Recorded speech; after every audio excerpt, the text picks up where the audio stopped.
Hello dear students, today I am going to start question number 10th of binomial theorem exercise first। तो देखो बच्चों, पिछले lecture तक हमने बायनोमियल थ्योरम को एक्सपेंड करना सीखा था और जनरल टर्म के बारे में बात की थी।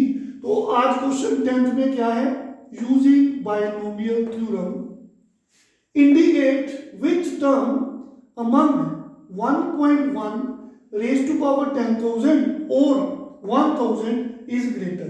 तो इन दोनों टर्म्स में से कौन सी वैल्यू ग्रेटर है? तो बच्चों ये तो 1000 है, इसको कैलकुलेट करके पता लगेगा तो हम बता पाएंगे कि दोनों में से किसकी वैल्यू ग्रेटर है।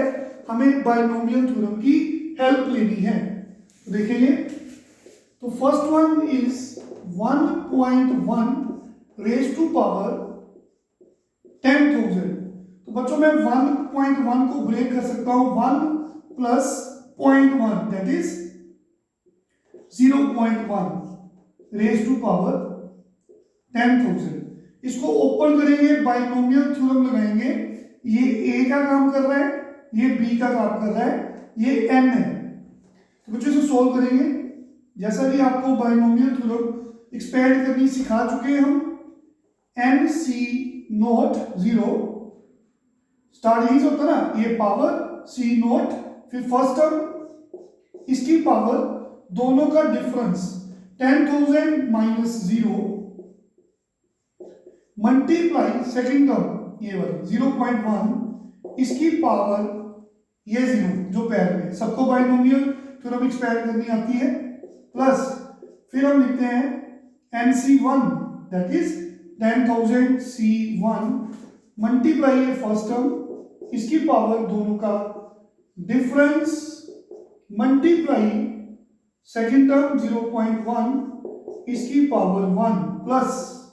ठीक है बच्चों, तो ऐसे ही चलती जाएंगी। प्लस एक टर्म लिखी मैंने, दूसरी लिखी, आगे क्या आएगा 10,000 C2 1 की पावर, दोनों का डिफरेंस मल्टीप्लाई 0.1 की पावर 2 सो चलती जाएंगी। लास्ट में बच्चों आपको बताया था मैंने, जब ये दोनों सेम हो जाएंगे लाइक दिस 10,000 सी 10,000 मल्टीप्लाई 1 की पावर, दोनों का डिफरेंस 0। कैसे था, दोनों का डिफरेंस 0 आएगा। Second term 0.1 raise to power ये जो पैर में है। यहां तक हमने बाइनोमियल थ्योरम एक्सपेंड कर ली। आई होप क्लियर है सबको। तो देखो बच्चों, इसकी वैल्यू हम जानते हैं NC नोट इज 1। अगर नीचे 0 है तो आंसर इज 1। 10,000 C0 को हम 1 लिख सकते हैं 1 प्लस, देखिए ये 1 है बच्चों, 1 की कोई भी पावर हो वो 1 ही होती है। तो ये भी 1 की power 10,000 that is also 1। Anything raise to power 0 1 plus हम ये भी जानते हैं NC1 को हम n लिखते हैं, इसकी वैल्यू n होती है। तो यहां पे 10,000 C1 इसकी वैल्यू 10,000 बन गई। ठीक है, 1 की पावर कुछ भी हो 1 होती है, ये भी 1 होगी। तो बच्चों ये क्या है 0.1 रेज टू पावर 1, तो दैट इज सिंपली 0.1 ऐसे लिख दिया। ठीक है, प्लस ये जो टर्म्स हैं आप इनको चाहे मत लिखो, रीजन हमारा टारगेट यहां से अचीव हो जाएगा क्योंकि ये वैल्यू हमने लिख ली, इसको भी हमने सॉल्व कर लिया। तो आप इसको ऐसे भी लिख सकते हो, ये वाली टर्म, फिर आगे बहुत सारी टर्म्स हैं, आप सिंपली लिख दो सम पॉजिटिव टर्म्स। क्योंकि आप देखिए इनको सोल्व करोगे तो कुछ ना कुछ पॉजिटिव वैल्यू आएगी। ये भी पॉजिटिव रिजल्ट दे रहा है, ये भी पॉजिटिव, एंड सारी टर्म्स पॉजिटिव है। तो इनको हम ना लिखकर simply we can write some positive terms. Clear? इससे फायदा क्या हुआ बच्चों, देखिए देखो क्या आगे की टर्म्स हमने क्यों नहीं लिखी, क्योंकि यहां से हमें हमारा क्वेश्चन सोल्व होता दिखाई दे रहा है। तो 1 दिस इज 1 प्लस 10,000 इंटू 0.1 को आप बच्चे 1/10 लिख सकते हो।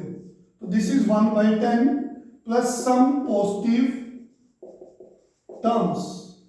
बच्चों ये कटिंग होगी, तो we have 1 plus 1000 plus some positive terms.